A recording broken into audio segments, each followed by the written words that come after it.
কিয়ামতের ময়দানে 5টা প্রশ্ন করা হবে। এই 5টা প্রশ্নের উত্তর না দিয়ে কোনো বনি আদম পাই নাড়াতে পারবে না। এর মধ্যে প্রথম প্রশ্ন, তার জীবনটা সে কোন কাজে লাগিয়েছে। জীবনের মধ্যে যে যৌবন ছিল ওই সময় কি করছে। যৌবনের ইবাদতকে আল্লাহ তাআলা খুব বেশি পছন্দ করে।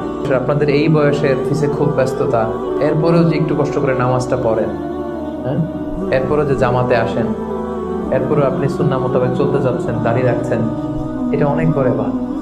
এটা আল্লাহ তাআলার কাছে অনেক বেশি প্রিয়। এই জন্য যৌবনটাকে যেন আমরা কাজে লাগাই। প্রিয় ভাই, সাধারণত যুবক ধরা হয় কোন বয়স থেকে কোন বয়সে, লেটস সে 20 থেকে 40, তাই না? 20 থেকে 40, এই 20 বছরের সময়টা হচ্ছে একেবারে জীবনের সবচাইতে মাহেন্দ্রক্ষণ।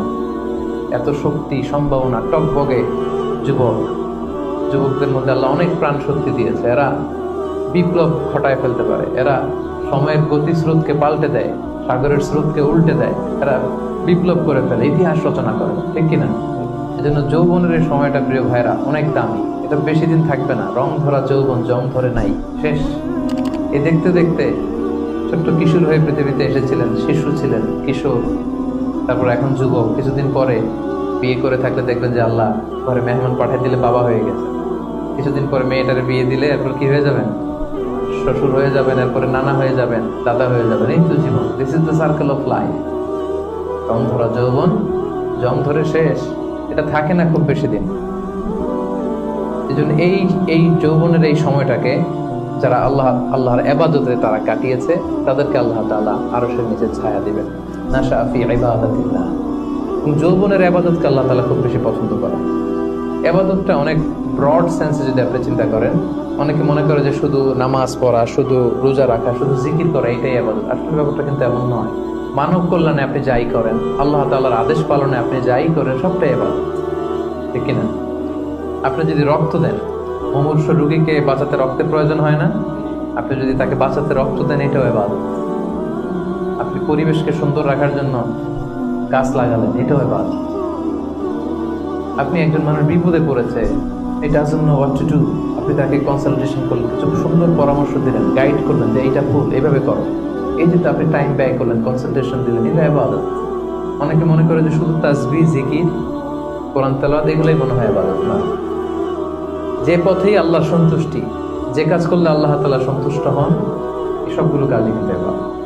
তাই যৌবনের এই মুখ্যম সময়টাতে আল্লাহ তাআলার ইবাদত করে আমাদেরকে কাটাতে হবে। আমা খালাকতুল জিন্না ওয়াল ইনসা ইল্লা লিয়াবুদুন। আমি মানব জাতির জিন জাতিকে কেবলই সৃষ্টি করেছি আমার ইবাদতের জন্য। এই জন্য এই বয়সের, আপনাদের এই বয়সের অফিসে খুব ব্যস্ততা, এখানে খুব ব্যস্ততা, এরপরেও যে একটু কষ্ট করে নামাজটা পড়েন, হ্যাঁ, এরপরেও যে জামাতে আসেন, এরপরেও আপনি সুন্নাহ মোতাবেক চলতে যাচ্ছেন, দাঁড়িয়ে রাখছেন, এটা অনেক বড় ইবাদত। এটা আল্লাহ তাআলার কাছে অনেক বেশি প্রিয়। বৃদ্ধ বয়সের ইবাদতের চেয়ে যৌবনের ইবাদত আল্লাহর কাছে অনেক বেশি প্রিয়। এর কারণ হচ্ছে, বৃদ্ধ বয়সে ইবাদত ছাড়া করবেটা কি? ইবাদত ছাড়া তো সময়ই কাটে না। কারণ ঘরে এর কথা শোনার কেউ নাই, কেউ সময় দেয় না, রাতে ঘুম আসে না, 3টার দিকে ঘুম ভেঙে যায়। বাংলাদেশের কথা যদি বলি, দেখবেন যে মুরব্বীরা 3টা-4টার পরে নাকি ওনাদের ঘুমিয়ে আসেন। তো অজু করে ইমাম সাহেবের 1 ঘন্টা আগে আসে মসজিদে ফজর পড়তে। ইমাম সাহেব দেরি করলো কেন, মুয়াজ্জিন দেরি করলো কেন, ওনারা এটা বলে। কারণ ওই যে ঘুম আসে না, কি করবে? তখন তার ইবাদত করা ছাড়া সময়ই কাটে না। ওই ইবাদত আল্লাহর কাছে ততটা প্রিয় নয় যতটা প্রিয় হচ্ছে একজন যুবকের ইবাদত, ঠিক কিনা? আপনি যৌবন কালে যদি আল্লাহ তাআলা দাসত্ব করতে পারেন, ইবাদত করতে পারেন, তার বার্ধক্য উপনীত হওয়ার পরে ইবাদত করতে না পারলেও আল্লাহ তাআলা ইবাদত দিয়ে আপনার আমলনামা পূর্ণ করে দিবে। পূর্ণ করে দেবে। ওটা ফজরের সময় উঠতে পারতেছেন না, কোমরে ব্যথা, ডায়াবেটিস ইত্যাদি ইত্যাদি, আল্লাহ বলবে যুবক অবস্থা কি করেছিল ওইটা দেখ, ওই সময় যা করছে ওইটা লিখে দাও। এই জন্য আল্লাহ রাসূল সাল্লাল্লাহু আলাইহি ওয়াসাল্লাম বলেছেন যে এই যৌবনটারে কাজে লাগাও। আল্লাহ রাসূল সাল্লাল্লাহু আলাইহি ওয়াসাল্লাম বলেছেন 5টা বিষয় আসার আগে 5টা জিনিসকে কাজে লাগাও। এর মধ্যে একটা হচ্ছে শাবাবাকা ক্বাবলা হারামিক, বার্ধক্য আসার আগে যৌবনকে কাজে লাগাও। সিহহাতাকা ক্বাবলা মারাদিক, অসুস্থতা আসার আগে সুস্থতাকে কাজে লাগাও। গিনাকা ক্বাবলা ফাকরিক, গরীব হয়ে যাওয়ার আগে তোমার ধনাঢ্যতাকে কাজে লাগাও। ফারাগাকা ক্বাবলা শুগলি, ব্যস্ত হয়ে যাওয়ার আগে অবসরটারে কাজে লাগাও। হায়াতাকা ক্বাবলা মাউতিক, মৃত্যু আসার আগে জীবনটারে কাজে লাগাও। এই জন্য যৌবনটাকে যেন আমরা কাজে লাগাই প্রিয় ভাই।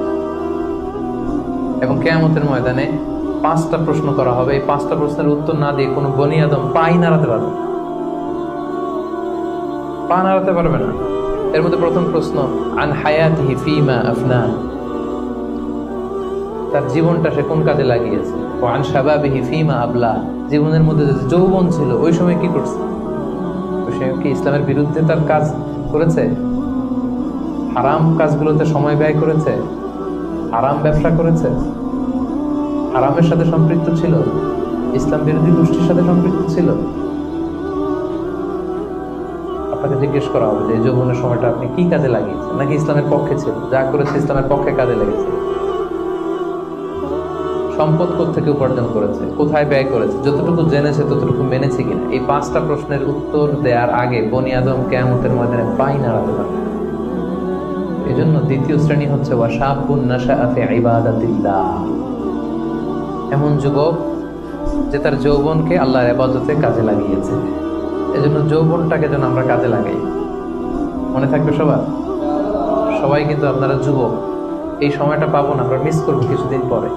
এই যে কুচকুচে কালো দাড়ি, আপনার কি মনে হয় আজীবনে কালোই থাকবে? তাহলে আমাদের দাদার গুলা সাদা করলো কে?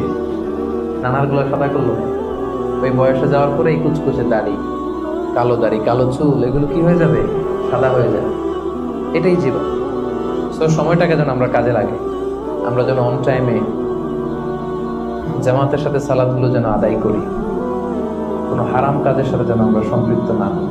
খুব হিসেব করে করে আমাদের এই যৌবনের চমৎকার সময়টা যেন আমরা কাজে লাগাই। মনে থাকবে তো ইনশাআল্লাহ।